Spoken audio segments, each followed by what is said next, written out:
Okay, Jas, my man, thanks for being here, buddy. Good to see you.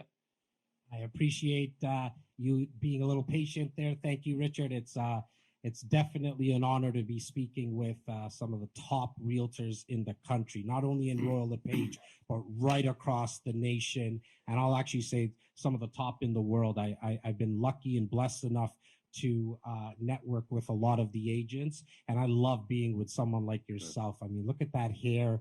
I'm trying to get takes a lot of work, you know. It doesn't move. Look, it's all I know. Now, are you finished blowing smoke up everybody's ass? Can we get on with this interview now? Not yet. I like to go as long as I possibly can. I think the viewers are going to get a quick understanding of me. I like the sound of my own voice, so as long as I can go, I like to go. There's only one thing I want you to do. Listen, because I see that background when I was talking to you last week, and we're going to be doing a podcast interview very soon. I saw that background. You got to get my book back there, okay? I want it front facing, okay? So I'm going to get you a copy. Well, Richard, you know where I'm going to put it? I'm going to put it right beside the phone, right here. Beautiful. I know how big you are on making phone calls. That's true. Yes. I love the telephone. I grew up on the telephone. Okay, so you're in units. We're the number 2 team, GCI and units. Massive, by the way. Congratulations. How many people on your team? So we have myself and my business partner. I mean, a lot of you guys know him as well. Simos Papayilius. Him and I have 44 realtors on our team and 11 support staff. 11 support staff. That's like a huge team. Now, tell everybody, most of your business is like new stuff. Tell everybody a little bit about your business model. Yeah, for sure. So we have, as I mentioned, we have 44 realtors. I think last year we did a little over 650 transactions, out of which 200 of them come from this room. So Simos, my business partner, he runs all things operations with our 44 realtors, the training, the systems, the accountability, where I focus on the branding, marketing, and sales to our little over, and I'm just looking over to my whiteboard here right now, what we call REC Insiders. Our database is a little over 9,462 people that we've been nurturing, cultivating for the last 16 years. That generates, generally speaking, about 200 out of those 650 transactions that I kind of manage here. The 200 transactions, I'm going to say approximately 150 of them are with investors specifically. What we found about 7-8 years ago is really being focused and working with investors, which got us our peripheral business, i.e. what we call regular real estate, when people are moving up, smart sizing, buying their first condos. That goes to our agents. I handle all the investment real estate, a lot of which is also new build here in the GTA, in the Greater Toronto area, which allows me to do it right from this desk in a sweater, t-shirt. It's kind of how I roll. And then that also allows me, what I think we're going to be talking about today is produce a godly amount of content, approximately 20 to 23 pieces of content a day on all the platforms. And that happens, A, because I'm able to do it from my desk here, and B, out of the 11 support staff, I have 7 media squad members that help me do a lot of the production of that. Good stuff. Okay, so here's what we're going to do. This is I'm not going to say, well, let's just say at this point in time in the real estate industry, this is a very untraditional way of building a business, okay? And I'm talking about developing the content in your podcast. And that's where I want to go today. We could talk forever, right, about the way you guys have built this business. There's so many things. But I want to get into content. I want to get into your podcast. So you have chosen, and I've seen you do a lot of videos as well. I've seen with Simeon, you were doing some videos. I think it was on Facebook. I saw you guys last weekend or something like that. I'm getting a little bit sick of seeing you guys, actually. But anyway, that's another story. So, well, I'd rather you see us. I would rather you see us than not see us. No, I right? know. So... But that's what I mean. Like, and I was joking when I said that. I have so much respect because of the way that you have done this, that you appear to be everywhere from a content standpoint. So I want to talk about why you do a podcast, because you actually have a podcast. I want to talk about some of the people and chairmen should be getting on more podcasts. They don't necessarily have to do a podcast. They might, but they don't have to, because that's a lot of work, right? Like I got a podcast, it's a lot of work. They don't have to create their own. But why aren't they getting interviewed in all kinds of local podcasts in their town, in their city, and that sort of thing? Because it's just media. Everybody wants to be on the television. Forget the television, get on media. And then third, I want you to tell them how they can get this 23 pieces of content, okay? I appreciate that. So let's talk about, why do you do a podcast, and what does it give you? What is the results that come from this podcast? Yeah, so I think before I get into the why, I should discuss like exactly what happened. So about 3.5 years ago, for anybody who's been in the organization of Royal LePage, you know that there was a third business partner. He passed away, Mr. Simon Giannini. He was the third partner with us. He passed away almost now 4 years this coming September, and he was essentially the gentleman who would be on camera. He would be doing our live events. He was just amazing at it, in the business for 30 years. I was blessed enough to be his right-hand man for 13 of the 16 years that I've been in the business. And when he passed away, there was a massive gaping hole in terms of getting out there. Who was going to be doing video? Who's going to be doing audio? Who's going to be talking to specifically our database, meaning the people that we already know, like it, and trust, the people that know, like, and trust us. That's why I love how you guys, the organizers today, Richard, placed me here, because the groups that were talking before, we were talking about building out CRMs and building out databases. I started this content production only for one reason. The one reason was to stay in front of my database. It wasn't to be some YouTube star, or, I love the words that you use, and thanks, like celebrity, all that kind of stuff. I'm definitely not any type of celebrity, but I mean, it was just so I can consistently be in front of the people that might buy, sell, or invest. Now, when I got started and thinking about, okay, I'm going to do this, I like it. I like to wave my hands. I'm the crazy, good-looking Indian guy that likes to be on camera, but I'm not comfortable yet. So then I heard podcast. This is 3 years ago. I heard the word podcast. I started researching it. I'm like, oh, cool. Like, you don't need to be on camera, and you just need to do audio. I'm a sales guy for 26 years. Real estate 16, 26 years, never had another job. 26 years. That's why there's this right there. There's this red phone behind me. I mean, one, because Richard likes it, but because I'm a sales guy. That's all I've ever done. And so, but nobody ever told me that I had a bad voice. Not that anybody ever said that I had like a sexy, sultry voice, but I mean, it was like, like you can get away with this podcasting and you don't need to do video. Oh, it's free. My mom negotiates over an Apple back, home in India. So when somebody told me that it was free, I was loving it. And I decided I'm going to go all in on this thing, and I can distribute it to the world. As I started, my first 17 episodes was all real estate. I don't know if it's a word, but it's real estate-y. Like, it was just how to buy a home, how to sell, how to invest. You need a home inspector. You need a mortgage broker. 17 episodes. I looked to my co-host, who's my VP here, Laura Stewart. You'll hear her raspy voice on the podcast, which is Jazz Takhar podcast. And I was like, I'm kind of bored of this. Like, this is boring. Like, how many times am I going to talk about that you need a home inspector and why you need one and what the costs are? I want to talk about my other passions, my other love, which is business, entrepreneurship. I love the ups and downs.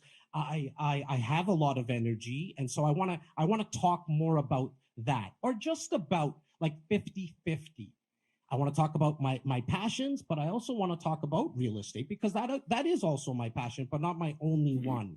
And that's when the light switch, so to speak, turned on, because all these people started coming to my world because they were connected with me, not only because of real estate. They were connected with me because, you know what?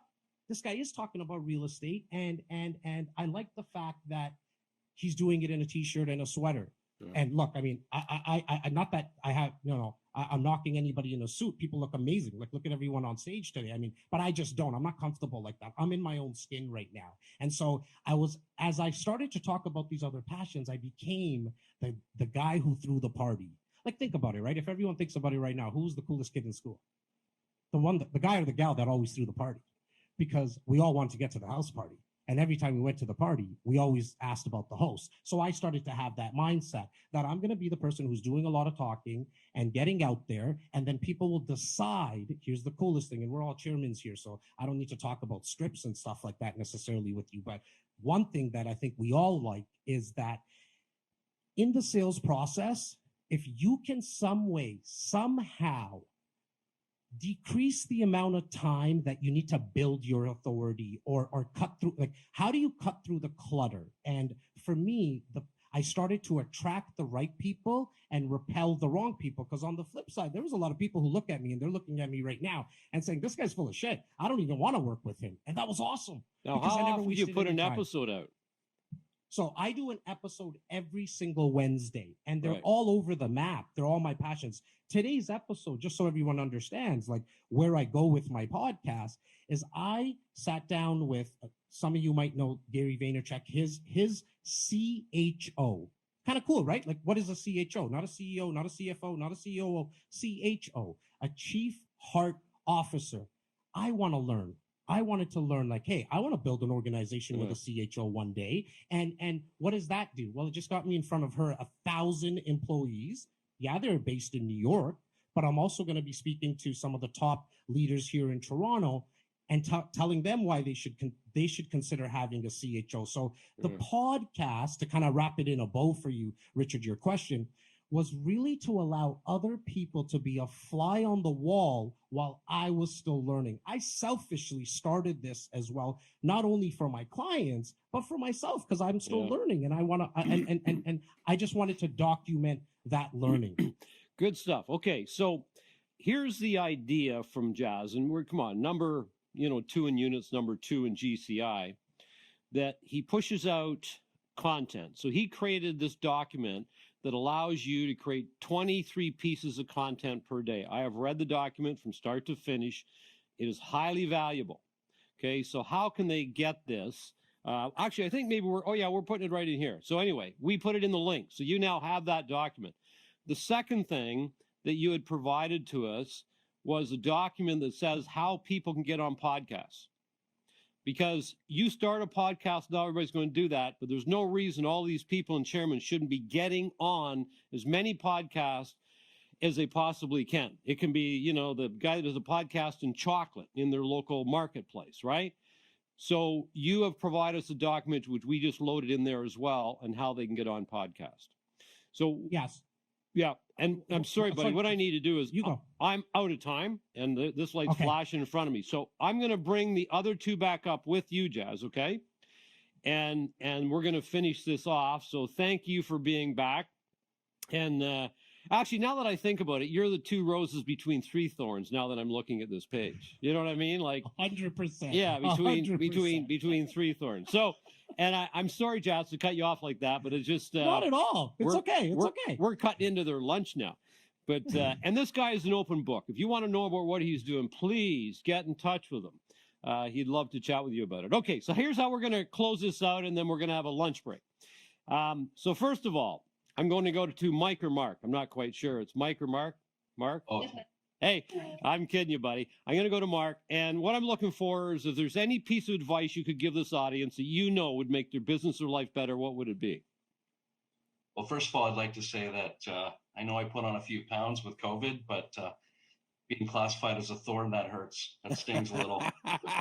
But I would say, we've always used this motto kind of in our team of learn, master, innovate. That's always kind of been our cycle. And going back to systems and CRMs and Sphere, we've kind of gone back to the beginning of that cycle and said, let's just execute. So just focus on simple execution. We love innovation. Innovation is fun. It gives you some flavor. It gives you some excitement and some motivation and some momentum. But at the end of it all, we're going to go back to the beginning and go, let's just execute. Good. I like that. You're right. So many people spend so much time trying to find a brand new idea, and they're not using the old ideas as well as they could be using the old ideas. It's so true. Old chairman ideas. Yeah. My next thing that I'm working on within the CRM is the bomb. What's my house? The Tom Story. Yeah. Best practice from last year. Yeah. That's my next thing on the list. So. Yeah. I'm just going to copy what everybody else is doing. And I would say if there's anything you all could do to get listings, I know some markets are starting to change. I understand that. But if you're struggling for listings right now, you need to be recording your screen and sending out complimentary market evaluations to people. It's one of the best ways you will get listings, right? And that's what Tom's story talked about, and that's what we're working with so many of our clients on right now. It was Tom's story, actually, that brought that. Like, he's obviously one of our coaching members, and he presented that to our coaching members quite a while ago, probably a year and a half ago. And at the time, I just thought how brilliant it was, right? Present it to our community. So it was great. Okay, thank you for that.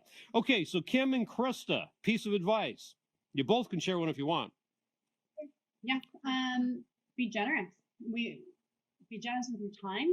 Be generous with your money, with your knowledge. All of it. It's huge.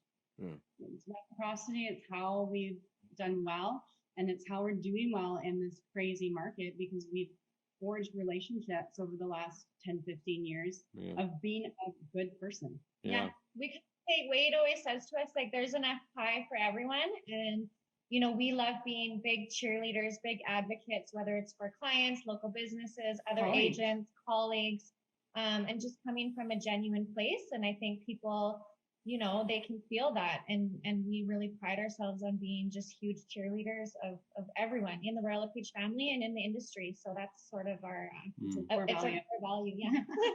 You guys have done a great job of that. That's why I loved your message. Okay, Jas?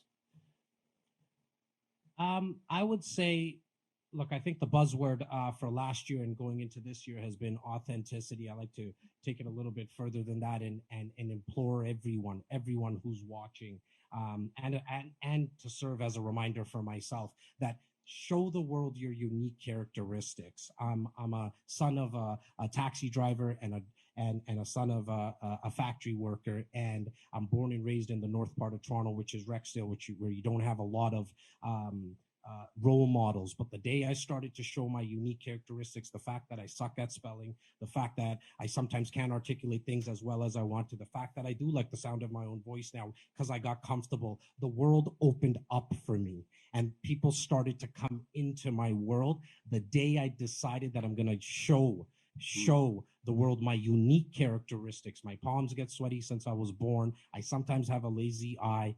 And now the world knows everything about me, and now I can just now I can take advantage and take advantage, I guess is the word, in a positive way, of all the people that are coming into my world. I like it a lot.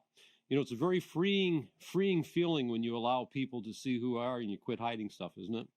Right? It really is. 100%. Yeah, it's very freeing. So I agree. Give these people some love and chat if you would. Don't leave yet because I've got one quick announcement. I want to thank all of you. That was absolutely spectacular. So thanks all for your time today.